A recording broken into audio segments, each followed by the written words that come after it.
크리스마스 시즌이 되면은 캐럴송 속에 자주 들리는 단어가 하나 있어요. 바로 임마누엘이라는 단어입니다.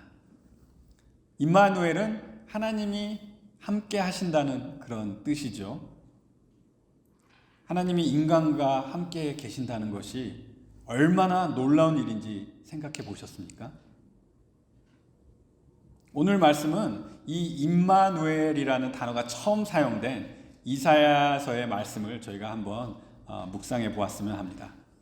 오늘 말씀은 이사야서 7장 10절에서 17절입니다. 이사야서 7장 10절에서 17절입니다. 제가 여러분들에게 읽어드리도록 하겠습니다.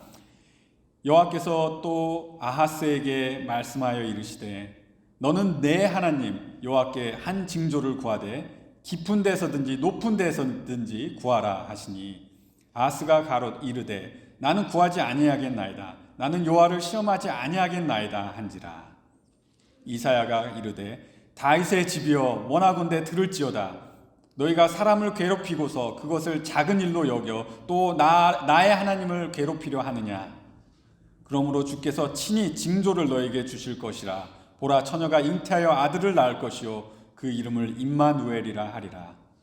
그가 악을 버리며 선을 택할 줄 알 때가 되면 엉긴 젖과 꿀을 먹을 것이라. 대저 이 아이가 악을 버리며 선을 택할 줄 알기 전에 내가 미워하는 두 왕의 땅이 황폐하게 되리라.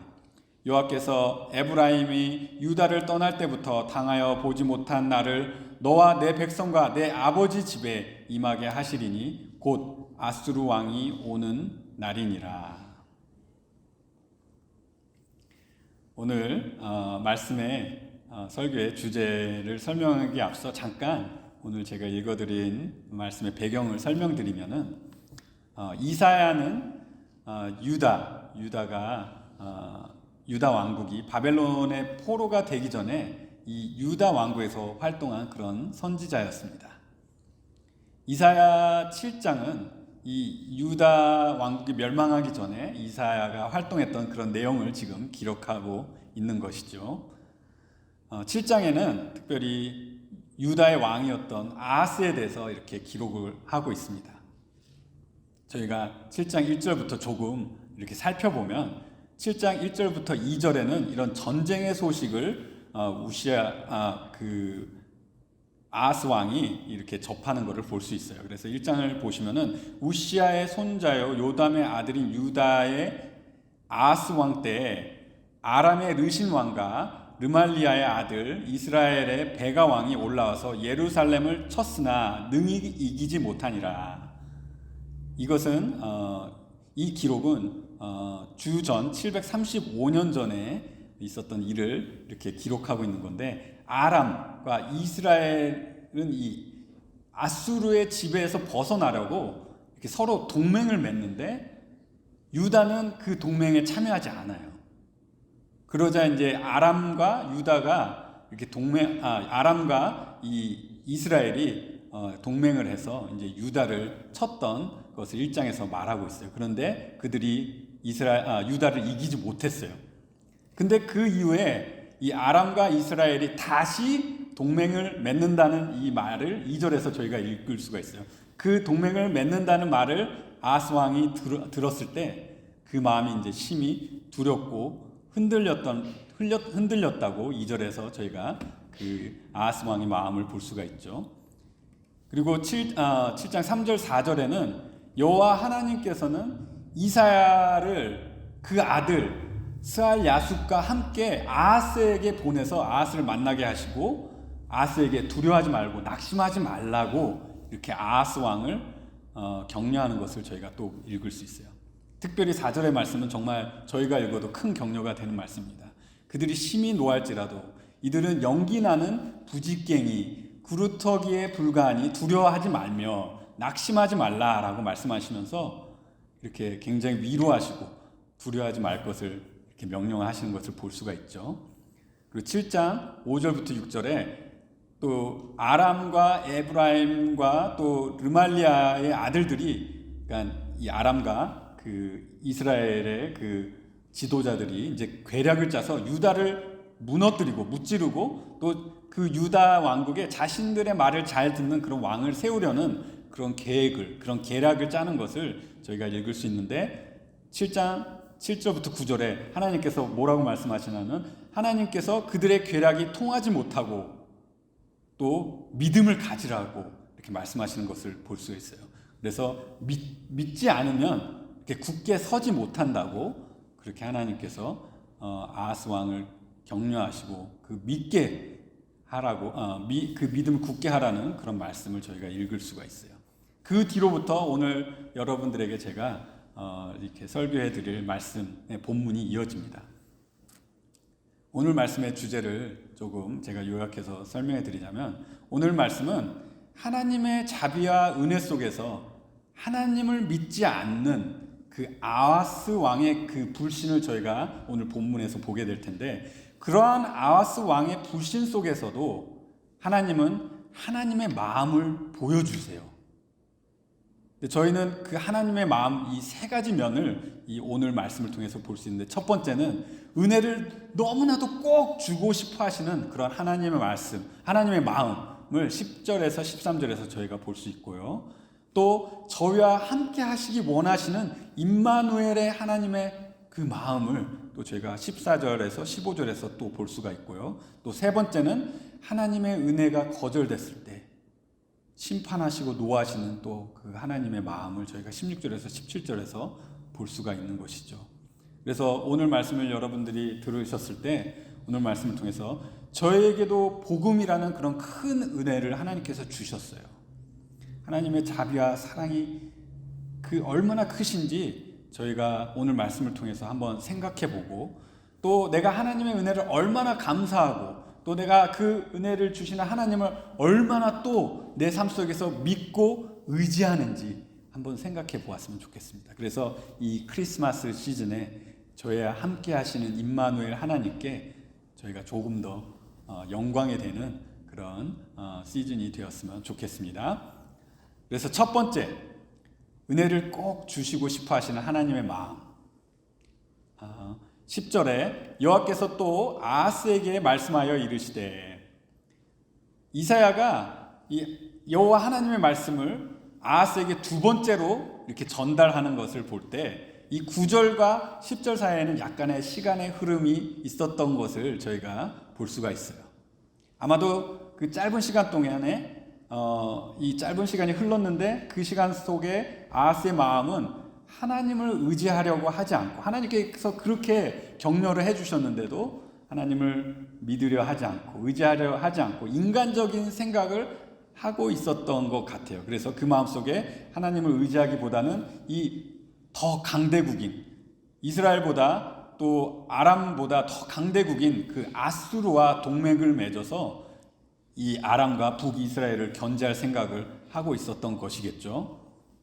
그렇게 딴 생각을 하는 아하스에게 하나님께서 이사야를 통해서 아하스에게 하나님께 표적을 구하라고 여호와 하나님께서 아하스에게 이렇게 요구를 합니다. 그래서 11절에 너는 내 하나님 여호와에게 한 징조를 구하라. 여기서 여호와 하나님은 아하스에게 너의 하나님, 다른 하나님이 아닌 아하스의 하나님께, 아하스의 하나님 여호와께 징조를 구하라고 이렇게 요구하는 것을 여러분들이 관찰하실 수 있을 거예요. 이건 마치 이런 거예요. 내 자식이 자기 아빠를 두고 자꾸 옆집 아저씨에게 가서 맛있는 걸 사달라고 그러면 뭐라고 해야 될까요? 이놈 자식아, 너가 아빠가 없니? 엄마가 없니? 너네 아빠한테 가서 맛있는 거 사달라고 그래. 그러니까 나한테 와서 맛있는 거 사달라고 그래. 자꾸 옆집 아저씨한테 가서 귀찮게 하지 말고 그렇게 말하지 않겠습니까?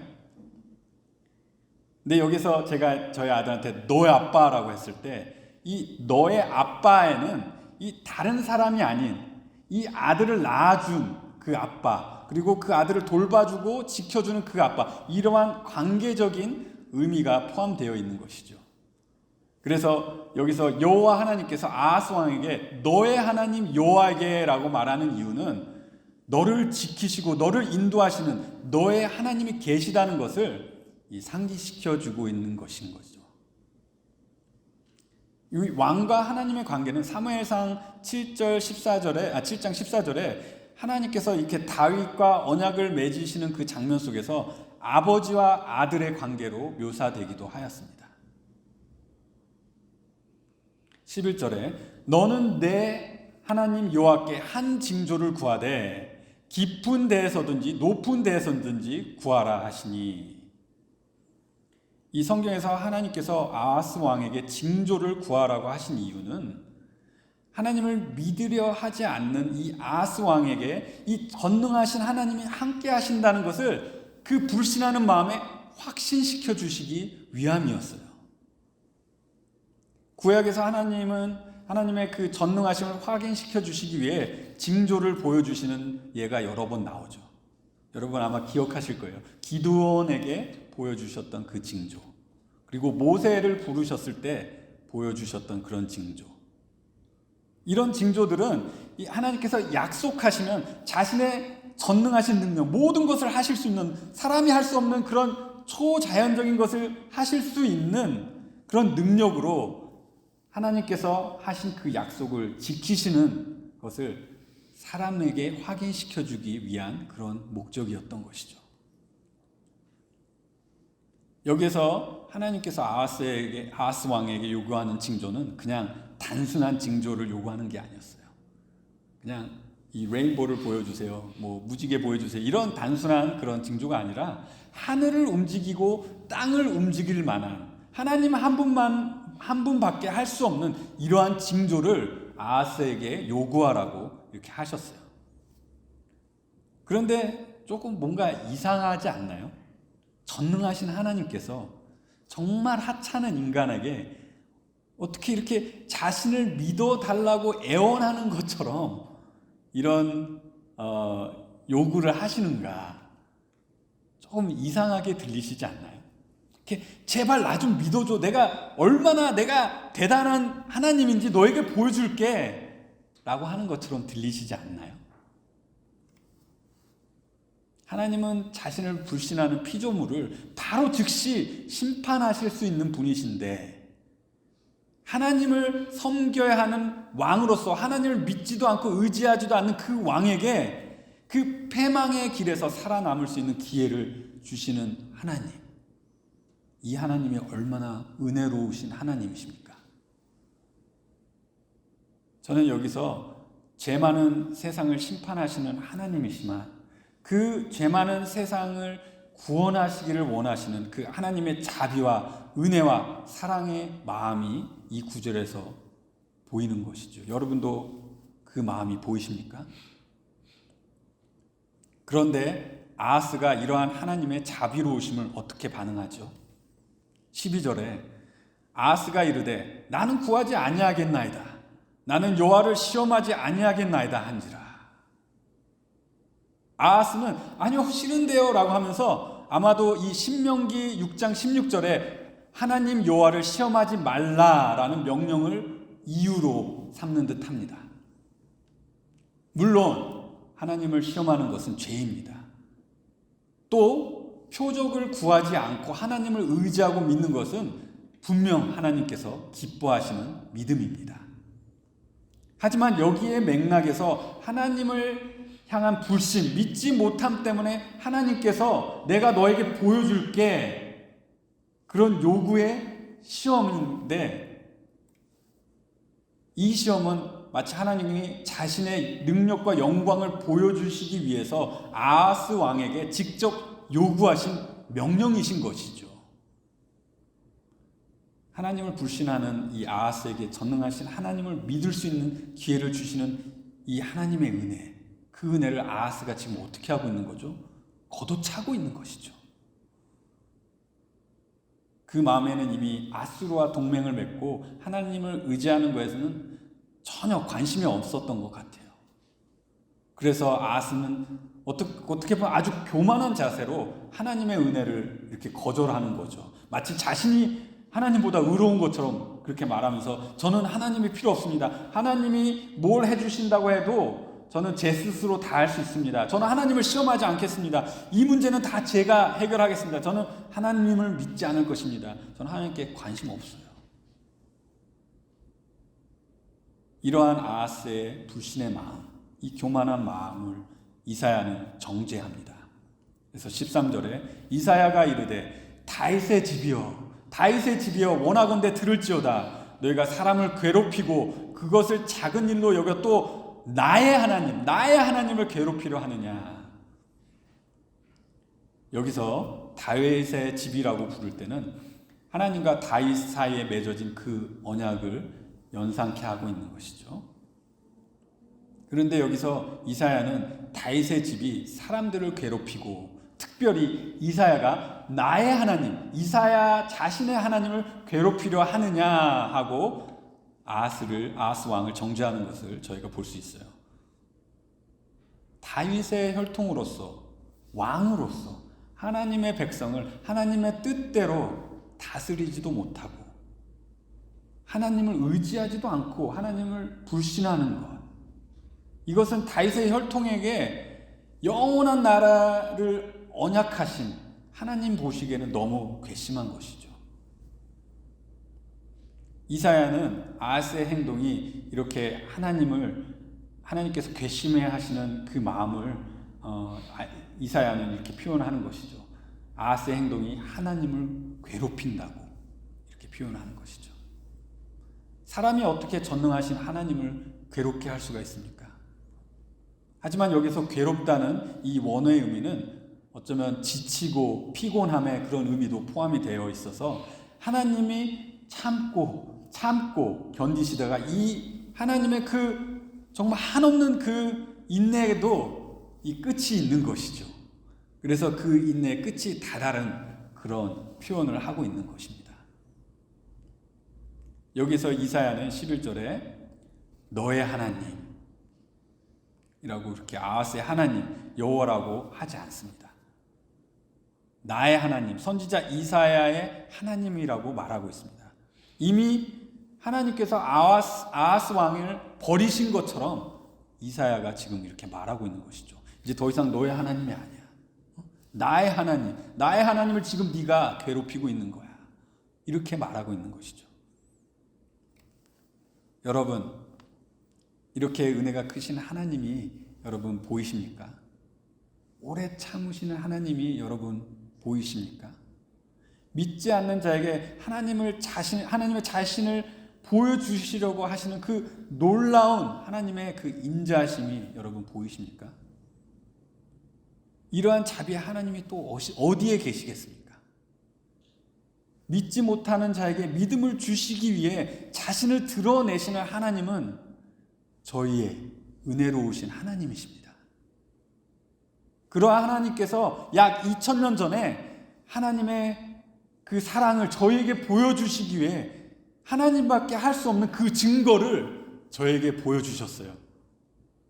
하나님 자신이 피조물의 몸을 입으시고 그 전능하신 그 하나님께서, 그리고 지치시지도 않으시는 그 하나님께서 인간의 그 아주 정말 깨질 것 같은, 톡 치면 깨질 것 같은 그 연약함을 입으시고, 또 시간과 공간을 초월하시는 하나님이 이 정말 먼지 많은 세상에서, 그리고 저주로 인해 고통받는 이 땅 위에서 이 죄로 물든 죄인들과 함께 이곳저곳 함께 걸어 다니시면서 동행하시고, 또 그뿐만 아니에요.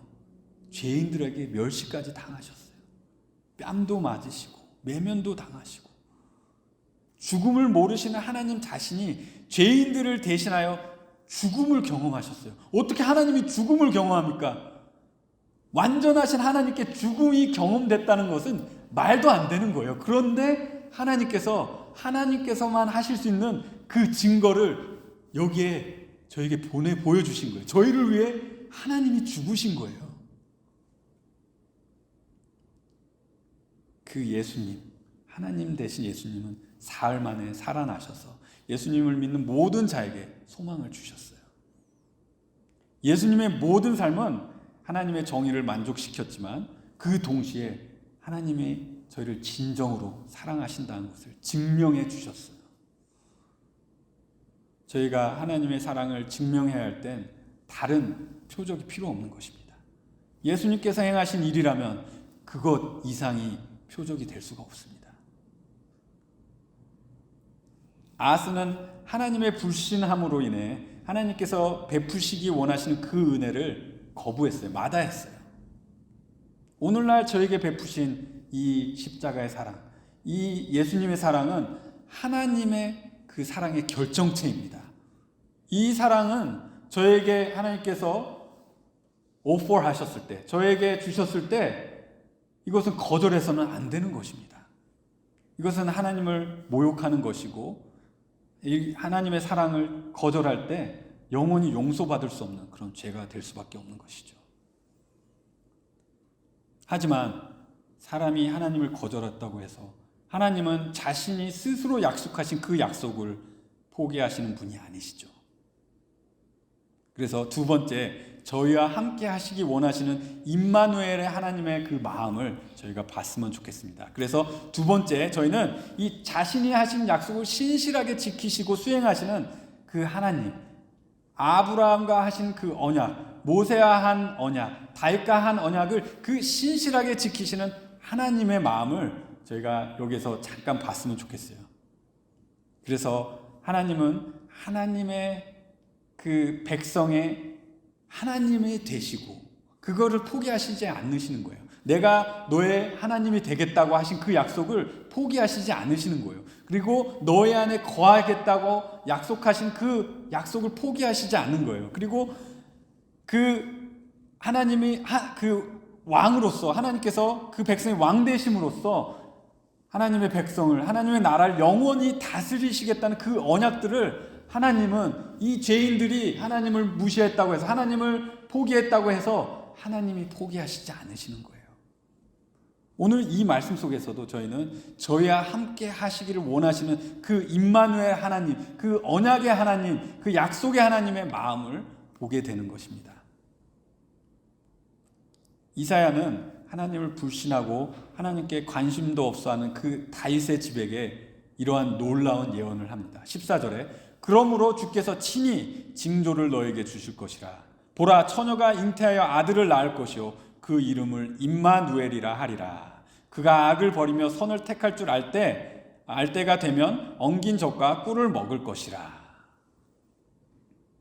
이것은 아하스가 구하지도 않은 징조를 너가 구하던 상관없어, 내가 그냥 징조 하나 보여줄게 라고 그렇게 말하는 것이 아니에요. 더 이상 이사야는 아하스 왕을 믿게 하기 위해서 이렇게 징조를 보여주려고 지금 하고 있는 것이 아닙니다. 이사야는 이미 아하스에게 너의 하나님 여호와라고 이렇게 한 것에서 이제는 나의 하나님이라고 이렇게 변경했을 때 이 14절에 이 불신하는 다윗의 집에게 일어날 징조들을 이제부터 말하고 있는 것입니다. 그래서 이 14절 이후부터는 이제 앞으로 일어날 그런 징조를 말하고 있는 것인데, 이 14절의 예언의 해석은 많은 논란과 또 견해가 있는 그런 구절이에요. 저희는 이 구절을 이 신약의 마태복음 1장 18절에서 24절에 저희 교동문에서도 읽었죠. 이 처녀의 몸에서 태어나실 예수님을 말하고 있는 예언인 것을 저희는 이 신약을 통해서 금방 알 수 있지만은, 오늘 본문 속에서 이 예언이 어떻게 예수님을 가리키고 있는지 그 연결고리를 찾으려 할 때 이것이 해석적인 난제라는 것을 저희가 알 수 있는 거죠. 특히 여기서 나오는 처녀가 누구인지, 임마누엘이라는 아들이 누구인지, 그리고 이 처녀의 그 처녀라는 이 원어는 정말 이 처녀를, 수처녀를 의미하는 건지 아니면 그냥 젊은 여자를 의미하는 건지, 이런 논란도 있어요. 또 이 처녀가 이사야의 아내를 말하는 건지, 또 아하스의 그 첩 중에 하나를 말하는 건지, 또 이 예언이 언제 성취되는 것인지, 또 여기서 언급되는 이 버터와 꿀의 의미는 무엇인지, 또 이 아이가 악을 버리고 선을 택할 줄 아는 때 그 시간을 어떻게 이해해야 하는지, 또 14절은 이 긍정적인 예언과 같이 들리지만 16절에서 17절은 이 부정적인 예언, 이 이중성이 있는데 이거의 중요성은 또 무엇인지, 그리고 14절의 예언과 또 뒤에 나올 이 이사야서 9장 17절 그리고 11장 1절부터 10절이 어떤 연관성을 가지고 있는지, 이런 많은 질문들이 오늘 본문에서 많은 학자들이 하고 있는 질문들이에요. 그리고 그 질문들을 어떻게 본인화에 따라서 많은 또 수많은 견해가 또 생기는 것이죠.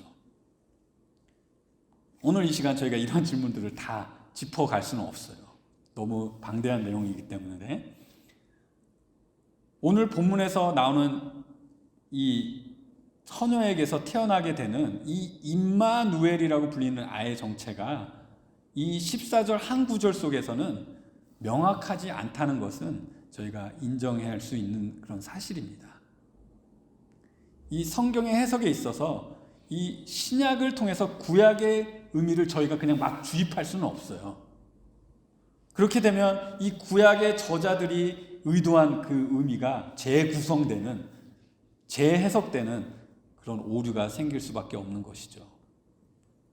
잠깐 여러분들에게 저희가 가져야 할 그런 해석학에 대해서 말씀을 드리자면, 저희는 말씀을 해석할 때 성경책들이 가지고 있는 이 문학적 장르를 고려하고, 이게 시인지, 이게 예언서인지, 이게 이야기인지, 이게 패러블인지, 이게 비유인지, 이런 것들을 장르를 저희가 고려해야 돼요. 그리고 성경책의 그 저자들이 사용한 그 말, 그 언어 속에서 문자적으로, 즉 그들이 사용한 그들의 단어와 문법과 또 그들이 말하고 있는 문맥 속에서 이 저자가 의도하는 유일한 한 가지의 의미를 찾아야 하는 것이 저희가 가져야 될 해석학입니다. 또 저희가 이런 저자들의 그 의도를 뜻을 저희가 해석할 때 그 저자가 활동했던 그 시간 속에서, 그 시대의 사회, 정치, 문화, 경제 속에서 그 언어의 의미를 찾아야 하는 것입니다. 하지만 저희가 성경의 계시의 특성 중에 또 고려할 것이 하나가 더 있어요. 성경은 구약에서부터 신약으로 갈수록 이 성령님께서 점진적으로 차차차 점차 하나님의 뜻을, 하나님의 진리를 이렇게 점진적으로 계시하는 것을 저희가 볼 수가 있는 것입니다. 다른 말로 말씀드리자면 시간이 흐르면서 더 많은 하나님에 대한 정보를 이 성경책에 계시해서 더해 주시는 것이죠. 그래서 과거에는 알지 못하고 가려졌던 것들이 이 신약으로 갈수록 차차 하나하나씩 하나님께서 더 계시해 줌으로써 하나님의 그 진리가 더 드러나는 것을 이 점진적 계시라고 하는 것이죠. 이러한 해석적인 원리를 가지고 이 오늘 본문에 주어진 이 14절의 예언을 보았을 때, 14절의 예언은 딱 14절 9절만 봐서는 이 임마누엘이라는 아이의 정체가 불분명한 것은 저희가 인정할 수밖에 없어요. 저희가 이 구절에서 알 수 있는 것은 이 아이가 처녀 또는 젊은 여성에서 태어나고, 또 이 아이의 이름은 임마누엘, 하나님과 함께하다라는 그런 의미를 가진 이름을 가지고 있고, 이 아이가 선을 선택하는 그 아이로 자라게 될 것이고, 또 이 아이가 7장 22절에 이렇게 아수르가 침략했을 때 겪게 되는 이런 어려운 상황, 그런 상황의 환경을 겪게 될 수밖에 없다는 것을 저희가 이 예언을 통해서 알 수가 있는 거죠. 이 다른 말로 14절에 임마누엘이 누구인지는 아직 감춰져 있는 거예요. 하지만 임마누엘의 정체가 누구인지 이사야가 점진적으로 밝히는 것을 저희가 볼 수가 있어요. 이사야서 8장 7절을 보면은 이렇게 말하고 있죠. 이사야가 그러므로 주 내가 흉용하고 창일한 큰 하수 곧 아수르 왕과 그의 모든 위력으로 그들을 뒤덮을 것이라. 그 모든 골짜기에 차고 모든 언덕에 넘쳐 흘러 유다에 들어와서 가득하여 목에까지 미치리라. 임마누엘이여 그가 펴는 날개가 내 땅에 가득하리라 하셨느니라. 이 말씀은 이 아수르가 유다를 침략하여 약탈하는 모습을 마치 그 극심한 홍수가 이 목에까지 다다른 것처럼 이렇게 비유하고 있는 말씀이에요. 이러한 처참한 상황 속에서 그들의 구원의 희망이 임마누엘에게 있다는 것을 여기에서 명시하고 있어요. 그리고 그 아래 또 9절에 보면 이 더 나가서 그 어떤 나라 민족도 하나님의 백성을 해치지 못할 것을 또 이렇게 말하고 있는데 9절부터 여러분들에게 읽어드리면 너희 민족들아 함성을 질러 보아라, 이렇게 다른 민족을 말하는 거예요. 그러나 끝내 패망하리라. 너희 먼 나라 백성들아 들을지어다. 너희 허리를 동이라. 그러나 끝내 패망하리라. 너희 허리를 띠라. 그러나 끝내 패망하리라.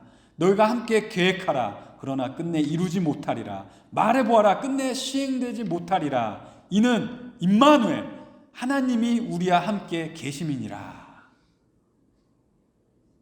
이방 나라들이 어떤 것을 해도 하나님의 백성을 해치지 못하는 그 이유는 임마누엘, 하나님께서 함께 계시기 때문이라고 여기에서 말하고 있는 거예요. 그래서 7장 14절의 임마누엘과 이 8장 8절의 임마누엘을 연관시켜 보면 이 임마누엘의 정체는 이스라엘을 구원하는 그런 메시아와 같은 인물인 것을 저희가 알 수가 있는 것이죠. 또 9장 1절부터 7절에는 이 한 아이가 태어남을 언급하고 있어요. 제가 이 9장의 그 6절과 7절만 읽어보면 이는 한 아이가 우리에게 낳고 한 아들을 우리에게 주신 바 되었는데 그의 어깨에는 정사를 메었고 그의 이름은 기묘자라 모사라 전능하신 하나님이라 영존하시는 아버지라 평강의 왕이라 할 것임이라. 그의 정사와 평강의 더함이 무궁하며 또 다윗의 왕자와 그의 나라에 군림하여 그 나라를 굳게 세우고 지금 이후로 영원히 정의와 공의로 그것을 보존하실 것이라. 만군의 여호와의 열심히 이를 이루시리라. 이 처녀에게서 태어날 아이와 이 9장 6절에 언급된 이 한 아들을 이 연결해서 생각했을 때 이 처녀에게서 태어날 임마누엘은 이 하나님의 그 타이틀을 가지고 계신 분이고 또 그의 나라를 영원히 정의와 공의로 보존하실 메시아인 것을 저희가 또 알 수가 있는 거예요. 또 임마누엘의 정체는 이제 저희가 읽는 이 신약에 와서 이 성령님께서 완전히 밝히시죠. 마태복음 1장에 요셉의 꿈에 나타난 천사에 의해서 이 이사야의 예언이 성취됨을 보여주고 있어요. 마태복음 1장 18절부터 읽어보면 예수 그리스도의 나심은 이러하니 그의 어머니 마리아가 요셉과 약혼하고 동거하기 전에 성령으로 잉태된 것이 나타났더니 그의 남편 요셉은 의로운 사람이라 그를 드러내지 아니하고 가만히 끊고자 하여 그 일을 생각할 때 주의 사자가 현몽하여 이르되 다윗의 자손 요셉아 내 아내 마리아 데려오기를 무서워하지 말라. 그에게 잉태된 자는 성령으로 된 것이라. 아들을 낳으리니 이름을 예수라 하라. 이는 그가 자기 백성을 그들의 죄에서 구원하실 자이심이라 하니라. 이 모든 일이 된 것은 주께서 선지자로 하신 말씀을 이루려 하심이니 이르되 보라 처녀가 잉태하여 아들을 낳을 것이요 그 이름을 임마누엘이라 하리라 하셨으니 이를 번역한즉 하나님이 우리와 함께 계시다 함이라. 이 말씀은 이사야의 예언을 이렇게 다시 해석해서 의미를 주입하는 그런 것이 아니에요. 이 마태복음의 말씀은 이 천사가 한 말은 이사야에 예언된 것이 문자적으로 그대로 성취됨을 이 천사가 지금 말하고 있는 것입니다. 지금까지는 이 해석적인 면만 지금 말씀드렸지만 여기에서 나오는 임마누엘의 의미를 저희는 생각해 봐야 합니다. 하나님께서 함께 계시다는 뜻이죠. 여러분, 하나님께서는 저희를 창조하실 때 저희를 관계적인 그런 피조물로 만드셨어요. 그래서 저희는 하나님과 떨어져서는 아무것도 할 수 없는, 살 수 없는 그런 피조물들이었습니다. 하나님의 명령과 하나님의 인스트럭션을 받아야 저희가 할 수 있는, 살 수 있는 그런 피조물들이었어요. 그리고 하나님을 순종해야 하고 하나님을 사랑해야 하고 하나님을 저희가 저희의 모습으로 드러내야 하고 이러한 역할 속에서 하나님과 친밀한 관계를 가지고 하나님과 함께 살아가야 되는 그런 자들이었어요. 그런데 저희는 저희 죄로 인하여 그 관계가 끊어진 것이죠. 하나님 없이 내 스스로 살 수 있다는 그 판단, 그것이 창세기 3장에서 죄로 돼버린 거죠. 내 스스로 선과 악을 구분할 수 있는, 내 스스로 할 수 있다는, 하나님이 인스트럭션을 주시지 않으셔도 내 스스로 할 수 있다는 그런 교만, 그리고 하나님의 말씀을 믿지 못하고 의심하는 그 의심, 그리고 그런 것들이 죄의 결과를 가져오게 되고 저희를 하나님과 멀어지게 했고, 저희는 다시는 하나님께 다가갈 수 없는 그런 죄인이 되었던 것이죠. 하지만 하나님은 그러한 죄인된 저희를 구원하시고 관계를 회복하시기 원하셨어요. 여러분, 구약에서부터 신약에 이르기까지 하나님은 하나님의 백성 중에 함께 거하시기를 항상 원하셨어요. 하나님은 그 거룩하신 하나님께서 저희 같은 죄인들과 함께 거하신다는 것은 죄인된 저희로서 너무나도 어쩌면 두려운 일이고 너무나도 위험한 일이에요. 거룩하신 하나님 앞에 죄인이 섰을 때 죄는 그 자리에서 파멸되게 될 수밖에 없기 때문이에요. 하지만 하나님께서 이 스스로 하나님의 백성의 왕이 되시고 스스로 그 백성 중에 거하실 것을 약속하시고 그것을 끝까지 신실하게 지키시는 것을 저희는 말씀을 통해, 성경의 말씀을 통해 여러 곳에서 보게 되는 것이죠. 그래서 하나님은 이 모세에게 성막을 짓게 하시고 또 정결 예식을 주셔서 그 성막의 그 거룩한 지성소 속에 이렇게 임재하시면서 하나님의 백성 가운데 함께 계시기를 원하셨어요. 그리고 하나님의 백성들이 그 정결 의식을 통해서 하나님께 나오기를 원하셨어요. 또 하나님은 성전과 또 정결 예식을 통해 또 많은 제사들을 통해 그 성전의 지성소에 계시면서 하나님의 백성과 함께 하시기를 원하셨어요. 그리고 그들이 그런 정결 의식을 통해서 하나님께 나오기를 원하셨어요. 그러한 거룩하신 하나님께서 지금 이 순간에도 저희와 함께 하기 원하시고 계세요. 그 하나님께서 하나님과 동등됨을 취할 걸로 여기지 않으시고 자신을 비워서 종의 형체를 가지시고 죄는 없으시지만 죄 많은 저희와 같은 모습으로, 그것도 사람의 손으로 보호받아야 하는 그런 연약한 아기의 모습으로 이 세상에 오셨어요. 아마 그 시대 때 예수님을 본 사람들은 자신의 눈으로, 자신의 귀로, 자신의 손으로 그 임마누엘의 하나님을 만져보고 들어보고 보는 그런 산 경험을 하는 그런 사람들이었겠죠. 하나님이 그들과 함께 계셨어요. 임마누엘이셨어요. 하나님 된 예수님은 저희와 같은 죄인들을 위해서 또 십자가에서 죽기까지 하나님 아버지를 복종하셨습니다. 십자가에서 죽으심으로 하나님의 의로우심을 만족시키시고 하나님의 진노를 화목해 하시고 저희의 죄를 대속해 주시고, 그래서 저희가 예수님을 나의 하나님으로, 나의 구주와 나의 하나님으로 믿을 때 그 예수님의 십자가의 죽음이, 그 보혈이 나를 의롭다 여겨주시는 것이죠. 여러분, 그 예수님께서 또 십자가에서 죽으시고 부활하셨어요. 그래서 저에게 또 부활의 산 소망을 주셨어요. 그리고 하늘나라에 올라가시면서 하늘나라에 올라가는 그 예수님을 바라보던 그 제자들에게 뭐라고 말씀하셨죠? 내가 세상 끝날까지 너희와 항상 함께 있으리라 라고 약속하셨어요. 저희는 지금 보이시지 않으시지만 저희와 항상 함께 하시는 성령 하나님께서 저희 안에 계시죠. 저에게 이것은 임마누엘입니다. 임마누엘, 하나님께서 함께 하심입니다. 하나님께서 저희와 함께 하심입니다.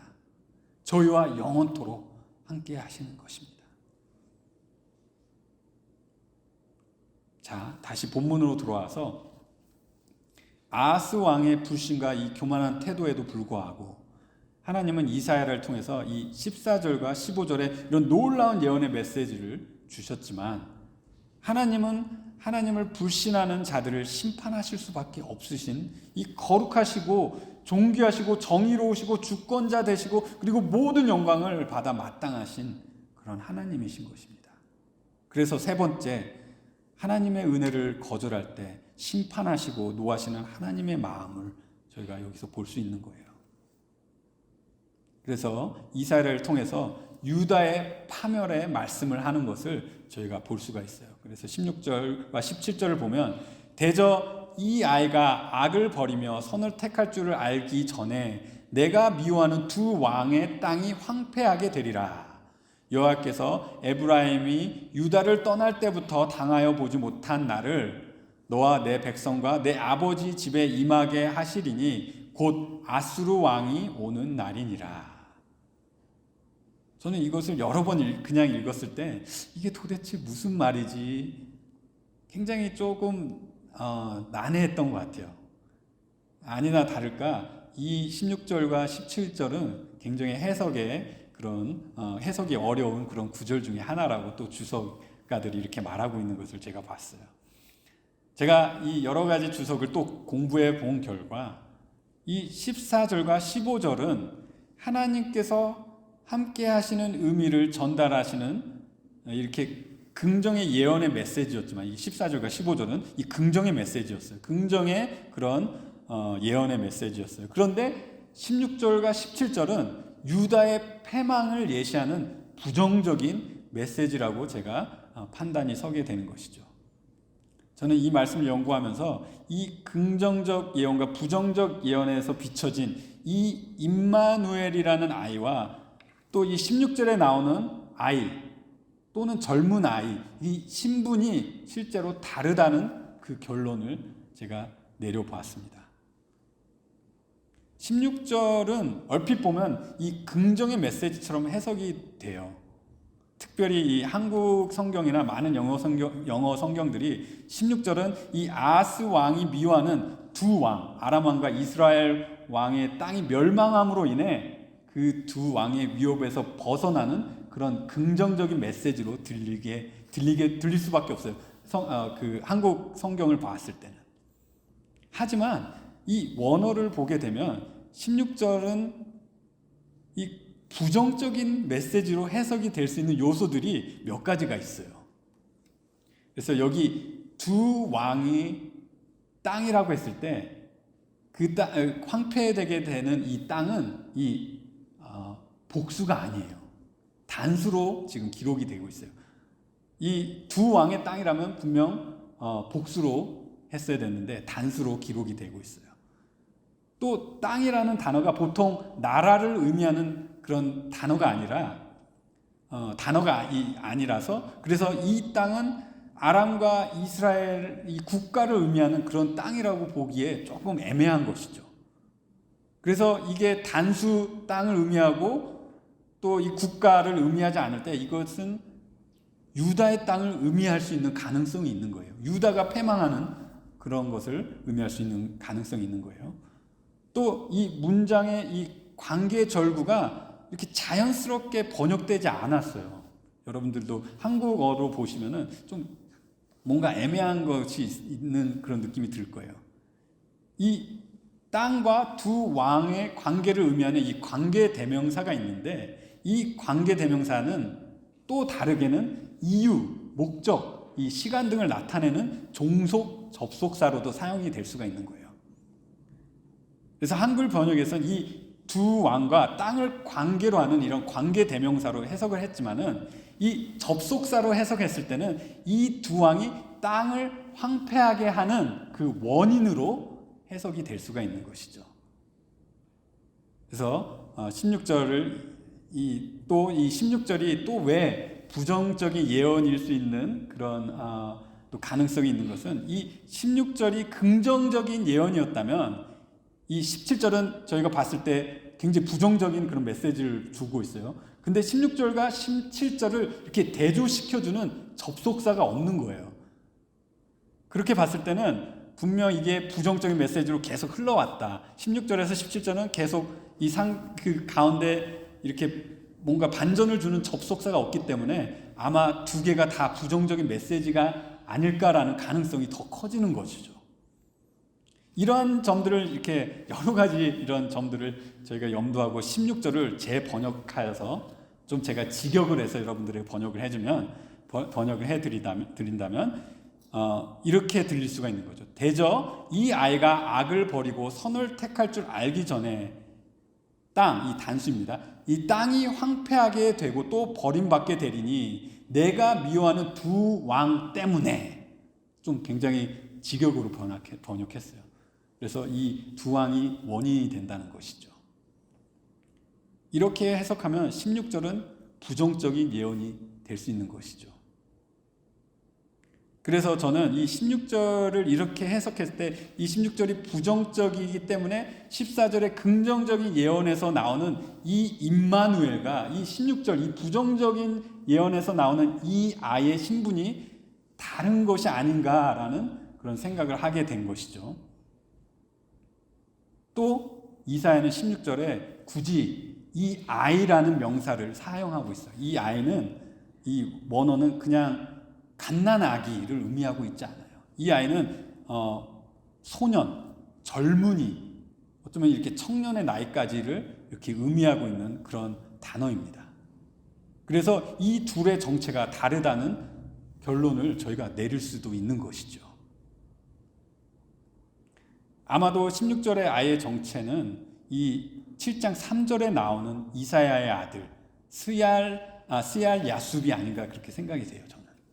그래서 민수기 14장 26절에 신명기 1장 39절에 의하면 한 20살 정도 이 미만의 나이가 되면은 이 선과 악을 구별할 수 있는, 선택할 수 있는 그런 청년의 나이라고 이렇게 그런 기준을 저희가 볼 수 있는데, 그래서 이 이사야의 아들 스얄 야숲이 한 약 20살 정도가 되는 때, 지금 예언한 때부터 약 한 15년 후 아하스 왕의 자신의 땅에서 이 버림을 당하는 그런 것을 예시하고 있는 것이 아닌가 이렇게 생각이 되는 것이죠. 여기서 생각해 보면 아람과 이스라엘을 두려워했던 것은 이 아하스 왕의 패망, 이 유다의 패망의 시초의 원인이 된 것은 맞는 것입니다.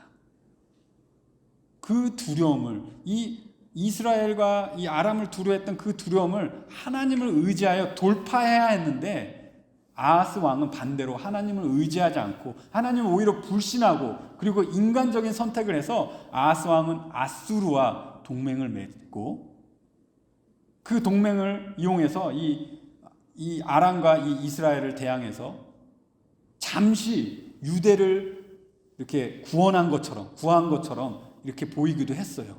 그렇지만 17절에 뭐가 나오죠? 17절에 더 큰 이런 패망이 나오죠. 17절에 아수르로 인하여, 자기가 그렇게 동맹을 했던, 자기가 철저하게 믿어왔던 그 아수르로 인하여 다윗의 집안에 끼칠 그 시련과 더 큰 위협이 이렇게 예언되고 있는 것을 저희가 볼 수 있어요. 그래서 17절 다시 읽어드리면, 여호와께서 에브라임이 유다를 떠날 때부터 당하여 보지 못한 날을 너와 내 백성과 내 아버지 집에 임하게 하리니 곧 아수르의 왕이 오는 날이니라. 이제까지 당해보지 않은 그런 시련이 너의 집에 이제 임하게 될 텐데, 너의 아들까지 그렇게 임하게 될 텐데, 그 시작이 아수르의 왕 때부터라고 이렇게 말하고 있는 거예요. 저는 이 말씀을 준비하면서 제 자신의 삶을 돌아보면서 이런 생각을 해봤습니다. 저같이 이제 막 하나님을 전심으로 섬기려 하고 이렇게 사역을 시작했는데, 막상 시작해보니 두려운 게 많은 거예요. 저도 사역하는 것은 즐겁고 행복한데 재정적으로는 어떤 때 힘들고, 또 남편으로서, 아빠로서, 또 아내가 필요한 것, 자녀들이 필요한 것, 이 영적인 것뿐만 아니라 물질적인 모든 것 다 이렇게 공급해 줘야 하는데, 또 자식들은 커가고, 또 물가는 오르고, 이 재정적으로 더 압박이 오고 인간적으로 이렇게 따져보는 것이죠. 이 상황을 어떻게 돌파해야 할지 정말 모르겠고 이러다가 혹시 너무 과로하고 무리하고 하다가 아프고 쓰러지면 어쩌지? 이런 크고 작은 두려움이 생기는 거예요. 그런데 여기서 인간적인 생각으로 하나님을 의지하지 못하고 하나님의 공급하심을 의심하고 하나님의 살아계신가 하나님의 사랑과 은혜와 하나님의 보호하심과 하나님의 주권을 의심하기 시작한다면 분명 인간적인 생각과 판단으로 인해 그 인생의 길을 이렇게 돌이켜서 이렇게 뭐 조금 잘 될 수는 있어요. 하지만 그 하나님의 함께 하심을 내가 포기한다면 그 삶이 진정 더 나은 삶을 저에게 줄까? 저는 그 선택을 할 수가 없는 것이죠. 여러분, 믿는 저희들은 두려움 속에서 또한 시련 속에서 하나님을 불신하고 하나님을 의지하지 않는 그런 삶을 살 수 없는 것이에요. 하나님을 떠나는 그 순간부터 저희는 평안을 누릴 수 없습니다. 저희가 하나님의 사람인 이상, 구원받은 사람인 이상, 하나님을 주님으로 믿는 사람들인 이상 하나님을 떠난 그 즉시부터 평안은 없는 거예요. 오히려 하나님과 멀어지는 것은 믿는 저희들에게 더 큰 시련과 고통인 것입니다. 하지만 더 최악인 것은 믿지 않는 자들이 하나님께서 베풀어 주신 이 구원을 거절하고 영원한 형벌, 영원한 고통, 영원한 심판, 영원한 지옥에 들어간다면 그것만큼 불행하고 최악이 어디 있겠습니까? 여러분, 하나님의 은혜는 항상 열려 있습니다. 아직도 열려 있습니다. 예수님이 나를 구원해 주시고 나의 죄를 구원해 주시고 나의 구주시고 나의 주님으로 여러분들이 믿고 여러분들의 삶에서 여러분들의 죄된 그 삶에서 회개하고 돌이킬 때 여러분들은 구원을 받으실 수 있는 것입니다. 영생을 얻으실 수 있는 것입니다. 오늘 저희는 하나님의 마음을 이 말씀을 통해 보았습니다.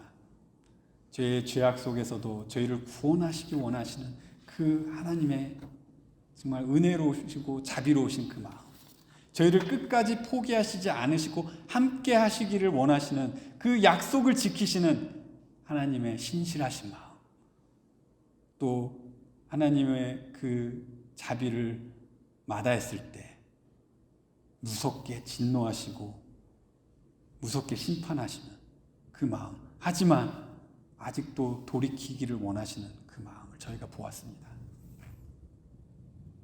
크리스마스는 이 저희와 함께 하신 예수님, 임마누엘의 그 하나님을 기념하는 그런 시즌이죠. 여기에 이미 임마누엘의 하나님과 함께 삶을 사시는 분들은 계실 것입니다. 하지만 아직 임마누엘의 하나님을 경험하지 못하신 분이 계시다면 오늘 지금 즉시 하나님께서 이 세상에 보내주신 예수님을 나의 하나님, 나의 구주로 믿으시고 내 죄의 삶에서 돌이켜 예수님을 주님으로 순종하시는 삶으로 돌이키시고 예수님을 따르십시오. 그렇게 하실 때 진정한 크리스마스가 여러분들 마음에 임할 것입니다. 임마누엘의 하나님이 여러분과 영원히 하실 것입니다. 마치시겠습니다. 기도드리시겠습니다. 하나님 아버지, 저희와 함께 하시는 임마누엘의 하나님이신 것을 감사드립니다. 죄 많은 저희들을 그렇게 구원해 주시고 사랑을 보여주시고 저희가 너무나도 자격 없는 자이고 하나님의 사랑을 받을 만한 그런 아무런 자격이 없는 자인데도 불구하고 하나님은 저희를 먼저 사랑해 주셨습니다. 하나님 아버지, 이 주님의 그 탄생을 기념하는 이 시간들 속에 저희가 하나님의 영광을 더 바라보고 이 시간들 속에서 하나님께 더 영광을 돌리는 저희 모두가 될 수 있도록 인도하여 주시옵소서. 감사드리며 이 모든 것을 예수님의 귀하신 이름으로 기도드렸습니다. 아멘.